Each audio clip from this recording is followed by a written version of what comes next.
আমি এখন আছি ফুড ভিলেজ নামের একটা রেস্টুরেন্টের সামনে। এই যে এটা হচ্ছে ফুড ভিলেজ। এখানে এসে এই যে বাসটা থেমেছে, এটা হচ্ছে যাত্রা বিরতি দিয়েছে। এটা ওয়েলকাম আপনাদের আমার 42 নম্বর জেলা নওগাঁতে। আমি এই মুহূর্তে নওগাঁতে আছি, বাস থেকে নামলাম মাত্র। এই যে এটা হচ্ছে বাস স্ট্যান্ড। এই যে দেখতে পাচ্ছেন, এটা হচ্ছে নওগাঁ জিলা স্কুল, 1917 সালে এটা স্থাপিত। কই যাচ্ছে এখন রিক্সা দিয়ে? Baludanga bus stand, main bus stand Naogaon. নাম হচ্ছে বালুডাঙ্গা বাস স্ট্যান্ড না? এদিকে এসে কুসুমবা যদি যান সেক্ষেত্রে হচ্ছে আপনাদেরকে রাজশাহীর যে বাসগুলো যাচ্ছে রাজশাহীর সাইডে পড়েছে, তো এখানে বলতে হচ্ছে যে কুসুমবা নামবো। এই যে এই মুহূর্তে আমরা আছি সেই মসজিদের সামনে, আর এখানে হচ্ছে মসজিদ সম্পর্কে লেখা আছে বেশ কিছু কথা। আর এইটা হচ্ছে সেই মসজিদটা। হ্যালো এভরিওয়ান, সবাইকে স্বাগতম জানাচ্ছি আরও একটা নতুন জেলার ভিডিও সিরিজে। এটা হচ্ছে আমাদের 42 নম্বর জেলা নওগাঁ জেলার ভিডিও। নওগাঁ জেলাটা হচ্ছে রাজশাহী বিভাগের, বাংলাদেশের যদি ম্যাপটা খেয়াল করেন তাহলে উত্তর পশ্চিম দিকের একটি গুরুত্বপূর্ণ জেলা। তো আমার হাতে এই মুহূর্তে বাসের টিকিট, আর আমি বাসেই বসে আছি। বাসটা হচ্ছে শাহ ফতে আলী। যে বাসটার টিকিট দেখেন, এটার প্রাইস হচ্ছে 680 টাকা। এই মুহূর্তে আমি এখন আছি বাসেই। বাসটা হচ্ছে আব্দুল্লাপুর থেকে ছাড়ছে। এটা সকাল 7:20-এর বাস। 7:20 এখনো বাজেনি, এখনো কিছু মিনিট বাকি আছে, 2-3 মিনিট বাকি আছে। বাসটা তাড়াতাড়ি চলে এসছে, তো বাসে এখন এসে এই জন্য উঠে বসে আছে। বাসটা যখন ছাড়বে আপনাদেরকে যেতে যেতে হচ্ছে নওগাঁর বিষয়ে আমি আপনাদেরকে বেশ কিছু ইনফরমেশন দিব ভিডিওর শুরুতে, যাতে আপনারা ভিডিওটা দেখার মাধ্যমে আগেই আর কি নওগাঁ সম্পর্কে বেশ কিছু গুরুত্বপূর্ণ ইনফরমেশন জেনে নিতে পারেন। তো আমরা যেতে থাকবো, আপনাদেরকে হচ্ছে আমি যাওয়ার যে দৃশ্যটা আমি নিজে উপভোগ করে থাকবো এবং আপনাদেরকেও দেখাতে থাকবো। দেখাতেই চলে যাবো। আর বাইরে হচ্ছে আকাশ একটু মেঘলা, বৃষ্টি আসে কিনা জানি না। আমাদের মোটামুটি এখন তো বর্তমানে আসলে বর্ষাকালই চলছে। বর্ষাকাল বলতে হচ্ছে গরম চলছে, আর মাঝে মধ্যে মানে বৃষ্টি হচ্ছে অনেক। এখন সিজনটাই আসলে এইরকম বাংলাদেশে।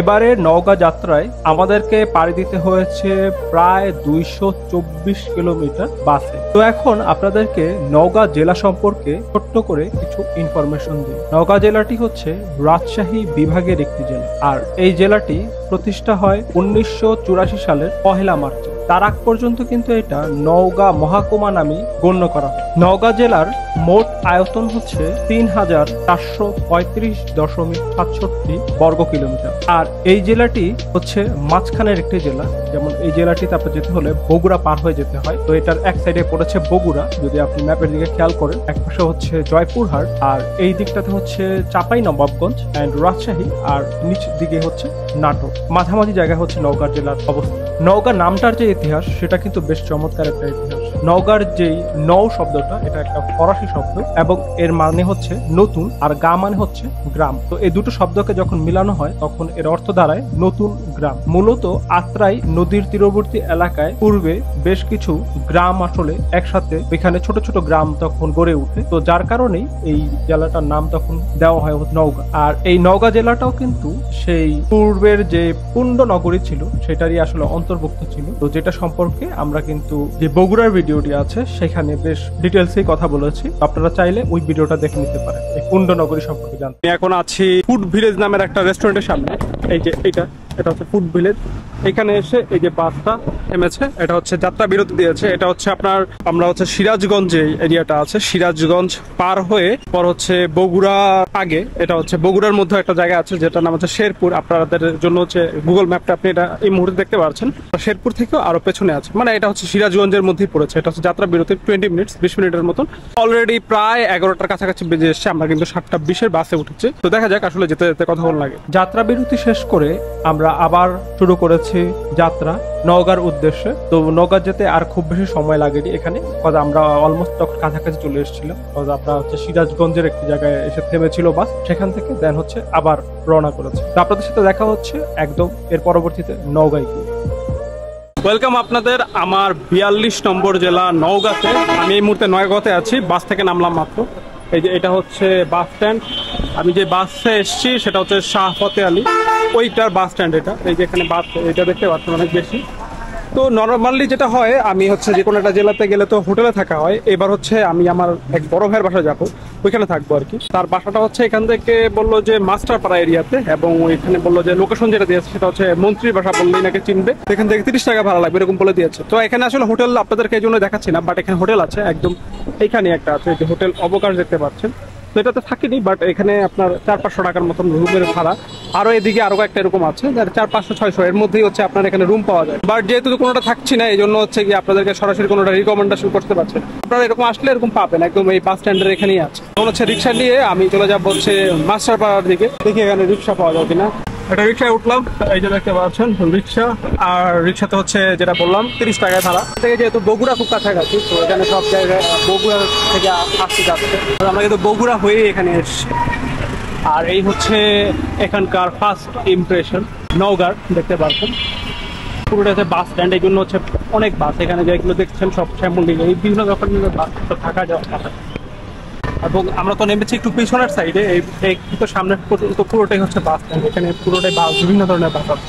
আপনারা যে বাসে আসবেন, যদি যেটাতে আসলাম আমি এটাতে যদি আসেন তাহলে তো আপনাদেরকে একটু পেছনে নামাবে। আর যদি অন্যান্য বাসে আসেন তাহলে হচ্ছে যে বাসের কাউন্টার আছে সেই বাসের কাউন্টার সামনে আসলে নামাবে। প্রত্যেকটা বাসে কিন্তু আলাদা আলাদা কাউন্টার আছে, ওখানে নামাবে। নর্মালি যেটা হয় যে ভিডিওতে দেখেন যে আমি হোটেলে থাকছি প্লাস বাইরে খাচ্ছি, এই ভিডিওটা একটু ভিন্ন হবে যেহেতু আমি একজনের বাসায় গিয়ে থাকবো। ন্যাচারাল যে ভিডিওগুলো হয় নর্মালি সেগুলো থেকে এটা একটু ডিফারেন্ট হবে, বাট বাকি সবকিছুই নর্মালি থাকবে। বাসায় ফ্রেশ হয়েই দেন হচ্ছে আমরা আমাদের ফার্স্ট যে লোকেশন সেখানের জন্য বের হয়ে যাবো। আর এখানে দেখতে এখানে একটা শহীদ কাজী নুরনবী মার্কেট দেখতে পাচ্ছেন। আর এখানে একটা ওভারব্রিজের মতন আছে, ওভারব্রিজ দিয়ে যাচ্ছে, এই যে এখানে দেখতে পাচ্ছেন। এখানে একটা মসজিদ আছে, এই যে মসজিদ, মসজিদটার নাম হচ্ছে নওগাঁ টাউন জামে মসজিদ, এবং 1968 সালে এটা স্থাপিত হয়েছে। এখানে একটা মার্কেট আছে, কিন্তু মার্কেটের যে অবস্থা, ভেঙে চুরে অবস্থা খারাপ। এটা হচ্ছে মেইন টাউন, এই জন্য হচ্ছে আপনি এখানে সব বড় বড় বিল্ডিং অ্যান্ড সব ধরনের বিভিন্ন রকমের যে ব্র্যান্ডগুলো আছে, ব্র্যান্ড সবগুলো দেখতে পাচ্ছেন আশেপাশে এই জায়গায় দেখা যাচ্ছে। মোটামুটি সব শপই আছে, আর বিভিন্ন মার্কেট এই জায়গায়। এখানে জ্যামও আছে, সামনে জ্যাম লেগেছে, নাচতে আছে।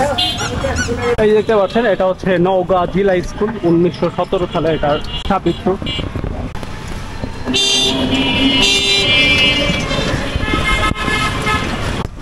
এই রোডটা দিয়ে যাচ্ছে, আমরা যেখানে যাচ্ছি সেটা হচ্ছে মাস্টার বাড়ি।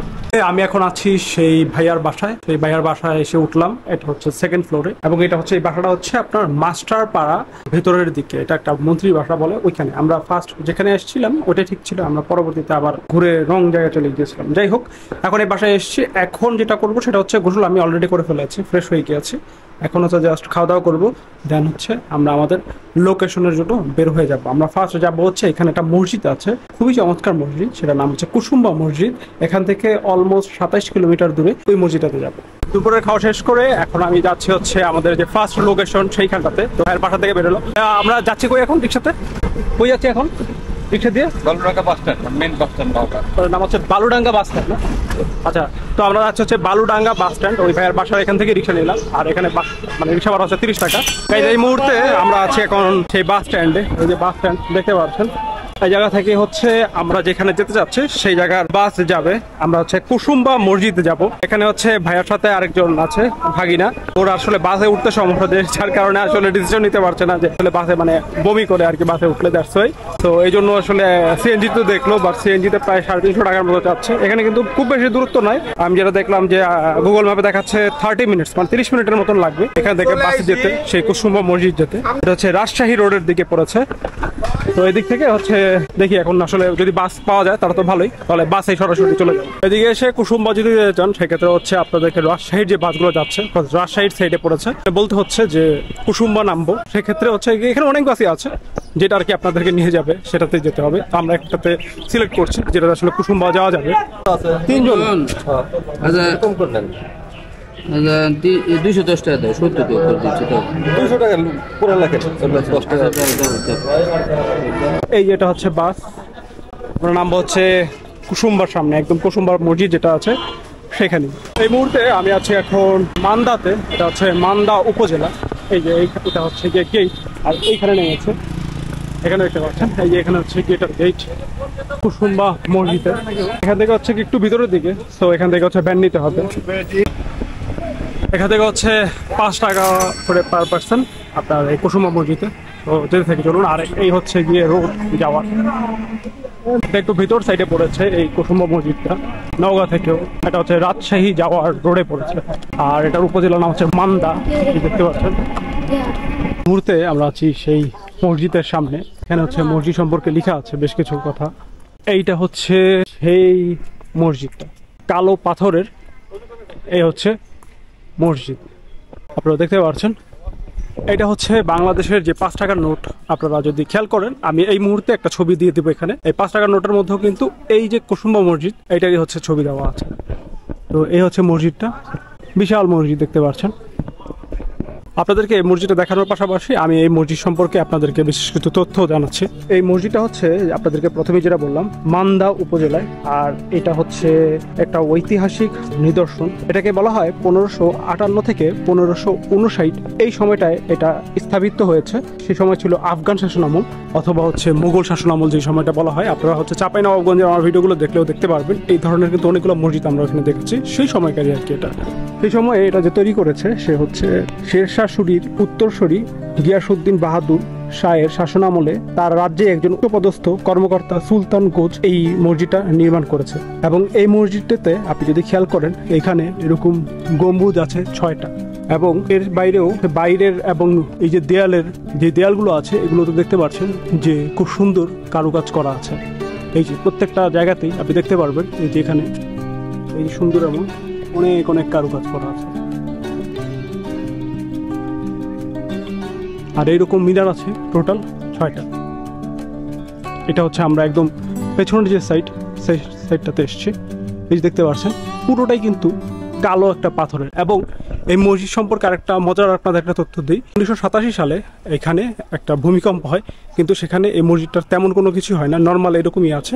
তো সেক্ষেত্রে বলা যায় যে এই মসজিদটা যে তৈরি করেছে এটা বেশ স্ট্রংভাবে তৈরি করেছে, যার কারণে এটার তেমন কোনো ক্ষতি হয়নি। তো এটা থেকে আসলে বোঝা যায় যে মসজিদটা যে তখন তৈরি করেছে কত সুনিপুণ ওয়েতে এটা তৈরি করা হয়েছে। আসসালামু আলাইকুম, আপনি কি এখানে মসজিদ? মসজিদটা একটু ভিতরে ঢুকে ঘুরে দেখে আসি। এই হচ্ছে মসজিদটার ভেতরের অংশ যেটা দেখতে পাচ্ছেন। এই যে দেখুন, এইখানে হচ্ছে গিয়ে গম্বুজগুলোর ভেতরের অংশগুলো দেখা যাচ্ছে। আর এই যে ভেতরের একটা স্পেস দেখুন। আচ্ছা, ভেতরের স্পেসটা অন্ধকারের জন্য দেখা যাচ্ছে না। আমি এখানে একটু লাইট জ্বালাই, ফোনের লাইট। আই থিঙ্ক এখন একটু বোঝা যাবে। ভেতরে দেখতে পাচ্ছেন, এই হচ্ছে ভেতরের অংশ। এখানে একটা সিঁড়ির মতন আছে এই যে ওঠার জন্য। এই যে দেখতে পাচ্ছেন, আমি একটু উঠছি আপনাদের জন্য। এই যে এখানে একটা স্পেস আছে এই ভেতরে, এই দেখুন। আর এই যে এখানে হচ্ছে কি এই উপরের অংশ। আর এই যে দেখুন এখানে যে কারুকাজ, খুবই সুন্দর খোদাই করা কারুকাজ। এই যে দেখুন,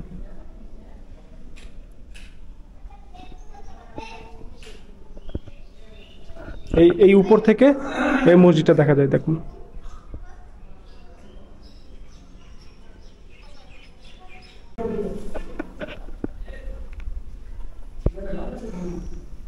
এই যে এটা হচ্ছে ইমামের জায়গা, দেখতে পাচ্ছেন ইমামের স্পেস। এই যে এটা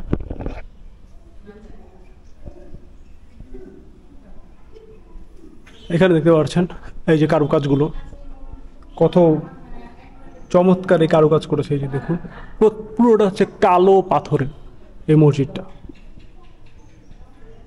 আর এই যে এখানে লেখা আছে দেখুন প্রত্যেকটা জায়গাতে, এই যে এটা হচ্ছে ঐতিহাসিক কুসুম্বা মসজিদ এবং স্থাপিত দেওয়া 910 হিজরি আরবি সালের হিসেবে।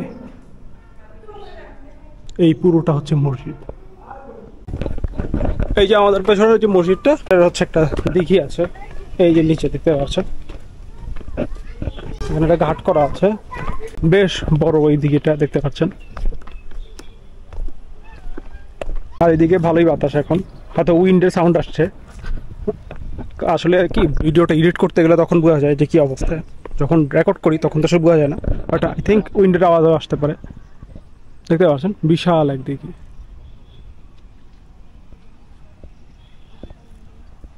আর এই হচ্ছে মসজিদ। আমাদের মসজিদ ঘোরা শেষ, আমরা এখন এখানে এসে কিছুক্ষণ বসছি, চা খেলাম। অলমোস্ট অন্ধকার হয়ে গেছে, আমাদের একটা জায়গায় যাওয়ার প্ল্যান ছিল, বাট অন্ধকার যেহেতু হয়ে গেছে তো ওখানে যেহেতু আর প্ল্যান নেই। তো এখন হচ্ছে যেভাবে করে এসেছি সেভাবে করে আবার ব্যাক করবো। ফার্স্ট হচ্ছে ভ্যান অ্যান্ড দেন হচ্ছে গিয়ে বাস। এই মুহূর্তে আমি আছি এখন একটা বাসে, রাজশাহী থেকে যে বাসগুলো যাচ্ছে আমরা যেভাবে করে এসেছিলাম, যেটা দেখতে মেইন রোড পর্যন্ত এসেছি, এটা হেঁটেই চলে এসেছে। অ্যান্ড দেন হচ্ছে একটা বাসে উঠলাম, এটা হচ্ছে হানিফ বাস। এটা এখন নওগাঁ হয়েই যাবে আর কি, নওগাঁ পর্যন্ত যাবো। মানে আপনারা যে কোনো বাসে উঠলেই হবে, আমরা সামনে হানিফ বাস পেয়েছি, দ্যাটস এটাতেই উঠে গিয়েছি। আর এখানে ভাড়াটা এরকম 70-75 টাকার মতো হবে। এই মুহূর্তে এখন আমি আছি রুমে। তো আপনারা দেখতে পারলেন আমরা আসার সময় 70 টাকা বাস ভাড়া লেগেছে আসতে, অ্যান্ড দেন হচ্ছে রিক্সা দিয়ে 30 টাকা, যেভাবে করে গিয়েছিলাম সেভাবে করেই বাসা চলে এসেছি। তো আমরা ফার্স্ট ইমপ্রেশন ভিডিওটা এখানেই শেষ করে দিচ্ছি আজকে, যেহেতু আর সেকেন্ড যে ডেস্টিনেশন যে রাজবাড়ি যাওয়ার কথা ছিল সেখানে যাওয়া হয়নি। ভিডিওটা আমরা এখানে শেষ করে দিচ্ছি। তো ভিডিওটা আপনার কাছে কেমন লাগলো সেটা কিন্তু আপনি নিচে কমেন্ট করে আমাকে জানাতে পারেন। আর ভালো লাগলে অবশ্যই ভিডিওতে একটা লাইক দিয়ে দিতে পারেন। পাশাপাশি আপনি যদি নতুন হয়ে থাকেন এবং এই ভিডিওর মাধ্যমে এই চ্যানেলটা ফার্স্ট দেখে থাকেন, তাহলে চ্যানেলটা সাবস্ক্রাইব করে ফেলতে পারেন। এই যে লাল বাটনটা আছে সেখানে প্রেস করে দিতে পারেন। পাশাপাশি আপনি হচ্ছে নোটিফিকেশনটা চালু করে রাখতে পারেন, তাহলে আমি যখনই নতুন ভিডিও আপলোড করবো তখনই আপনার কাছে একটা নোটিফিকেশন যাবে। আর আপনি যদি জানতে চান আমি কোথায় আছি, কজ আমার একটা ভিডিও আসতে কিন্তু একটু সময় লাগে, সেক্ষেত্রে হচ্ছে আপনি জানতে চান যদি আমি কোথায় আছি রিয়েল টাইম আপডেট, সেক্ষেত্রে আমাকে ইনস্টাগ্রামে ফলো করতে পারেন। এই যে নিচে লিঙ্কটা দেওয়া আছে শাহন আহমেদ, এখানে ফলো করলেই জানতে পারবেন আমি আসলে এক্স্যাক্টলি এই মুহূর্তে কোথায় আছি। তো আপনি ভালো থাকুন, সুস্থ থাকুন। নওগাঁর যে এপিসোড, পরবর্তী এপিসোড, সেখানে কিন্তু আপনার সাথে আমার দেখা হচ্ছে। এখন রাত হয়ে গিয়েছে, সো খাওয়া দাওয়া করে ঘুমিয়ে পড়বো আর কি। তো এখানের ভিডিওগুলো বাসার যে অ্যাক্টিভিটিস সেটা তেমন একটা দেখাচ্ছে না, কতটা ফ্যামিলি বাসা দেখছে আসলে ভিডিওটা করছে না, বাইরের জিনিসপত্রগুলো আমরা আসলে ভিডিওতে রাখছি। তো আপনাদের সাথে দেখা হচ্ছে পরবর্তী ভিডিওতে। ভালো থাকুন, সুস্থ থাকুন, আল্লাহ হাফেজ।